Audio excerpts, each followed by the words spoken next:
So here's the rear brake portion. So yesterday we did that yesterday. Here are the front of the brakes. And so it's a pretty complex braking system. It's definitely not the simplest. It's a linked brake system, and so there's all these additional hoses.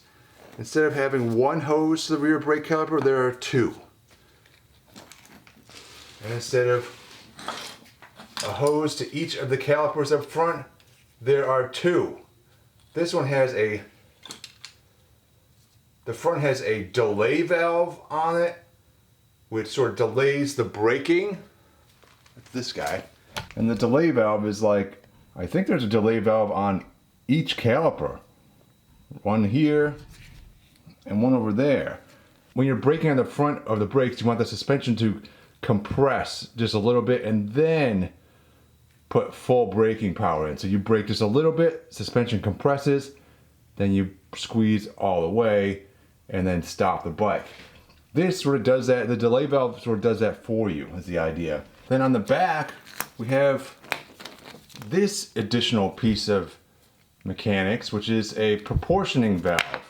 And that proportioning valve helps to sort of stabilize the forces between the front brakes and the rear brakes. But I'm delinking the brakes on this bike because I'd rather have a simpler system, basically. I am going to keep the rear brake caliper, that is my plan.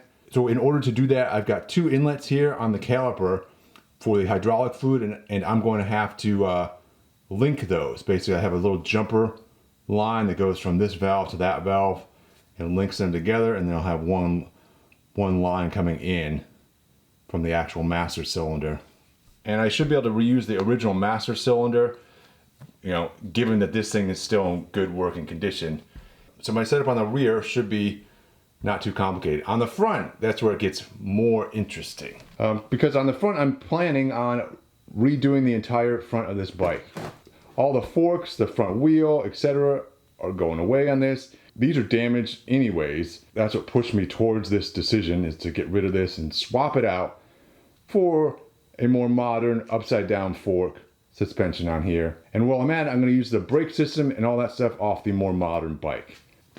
And so you may wonder which modern bike I'm going to be using, and it's a complicated answer because it's kind of a Frankenstein kind of situation here. But the wheel is right here. We got the wheel yesterday, and so let's take a look at this, and I really would kind of want to know, how do you package a wheel to ship it? Because I've never shipped one. What's the proper way to do that? We might find out what's proper and what's improper today. Because this just looks like they threw a bunch of cardboard on it and that was it. Is that the best way to do it?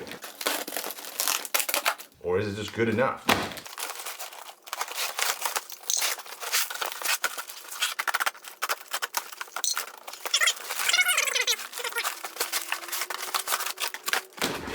Yeah, so you can see they taped a bunch of extra cardboard to protect the rotors, because I got as complete of a wheel as I could. Wow, this is in very nice looking shape.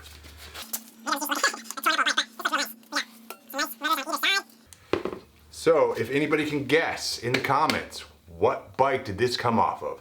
I'll let you know later on, but yeah, this is what we got. This sort of should match up perfectly with the forks and everything. So it's a hint. It's a hint as to what's coming. All right, so here's my rear swing arm here. It's kind of a cool single-sided swing arm, different design, very interesting. It needs some love, this one. It's definitely seen better days. This seems to spin just fine. It might be spinning a little too freely, you know, in terms of the bearings might not be the newest on that. So right in here you can see it's kind of chewed up.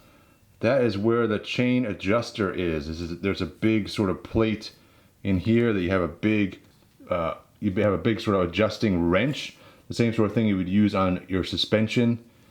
There's just a very large version of it that goes on here, and you can pull this thing one way or another and adjust this guy back and forth just slightly, apparently. So that's how it's supposed to work. Clearly someone broke the teeth off of this at some point. So we're gonna need to replace that at the very least. Probably, this is probably the original sprocket. I don't know. Although that would be amazing. I mean, this bike has like 70,000 miles if I remember correctly. But probably should put a new sprocket on it at some point. The bearings in here, like I mentioned, would be great to replace. This rotor actually looks real nice. I mean, these edges are, there's no like little lip or anything here. This actually looks pretty good. This is like a little chain guide here. You can see this is pretty old. The rubber up here and everything is all cracked from age. So if I can even get these, this would be nice to get a new one of those. Sort of bearings and stuff up here where the swing arm, the axle goes through for the swing arm. Be great to replace that stuff. Whether or not I can get all these parts, I'm not sure. This is like a 24-year-old bike at this point, so parts are going to be a little bit harder to come by. But it is a Honda. But yeah, that's all kind of in the future. I just want to get this bike up on its wheels, get it running, and then drive it around the block and see how it feels before I start getting crazy. Because you never know, it might be total junk. I just don't know. I don't know at this point. I mean, there could still be serious issues with this bike. The head tube could be twisted. I don't know.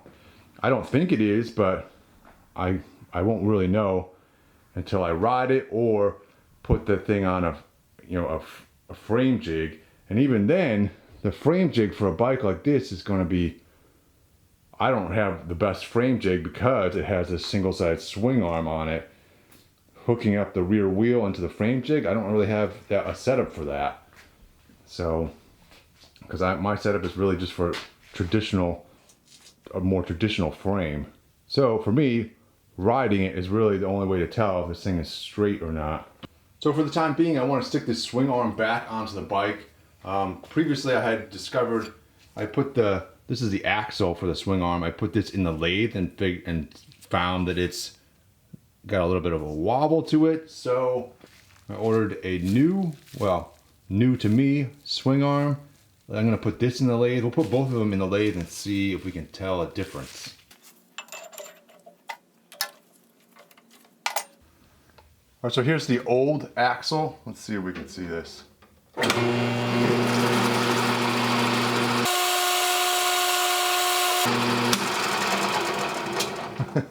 It doesn't look that bad, really. I swear it looked something wonky about it before. Let's see. Maybe it's in here too far.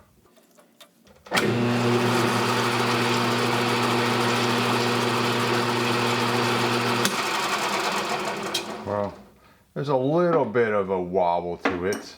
If you're looking out on this end here, it moves up and down just a little bit.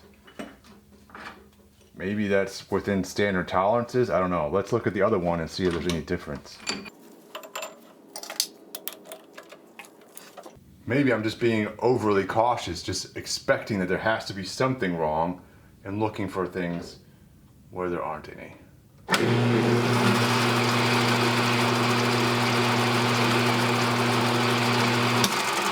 Yeah, that's pretty darn similar.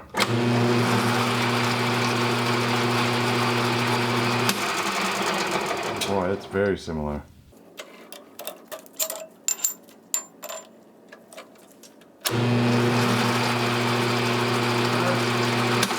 Alright, the new one is better for sure. This one does have a greater degree of wobble. They both wobble just a little bit. They're not, neither one is perfect, but this one is closer to perfect for sure. It's better. That's definitely an improvement. So we'll take it. Let's see if I can remember how this goes back together, huh?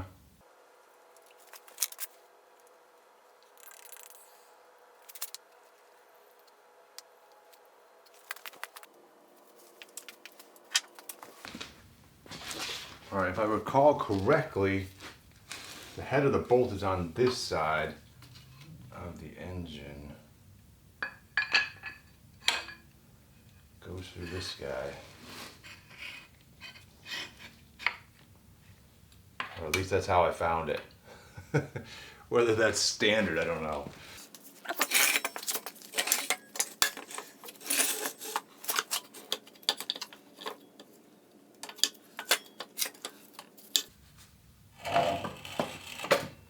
Can I swing it?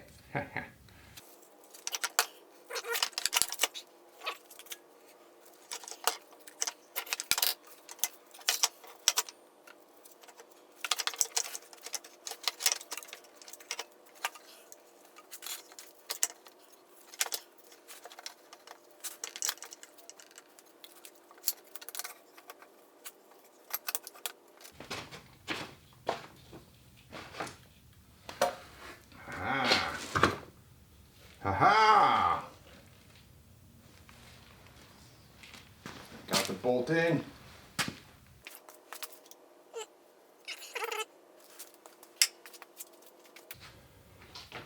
Yeah, and like, is this swing arm itself straight? That's also my question. I sure hope so. Alright, that's it for today. I kind of run out of time here. Actually, I'll probably see you guys when I get more parts for the front end so we can actually start assembling that, because that will be exciting. Up until then, I'm just sort of fooling around. I'm kind of prepping for that, because I've also got a new rear wheel coming, and I'm going to use the stock rear wheel on this because that's simple. It will not match this front wheel. I hope everybody's okay with that. See you next time.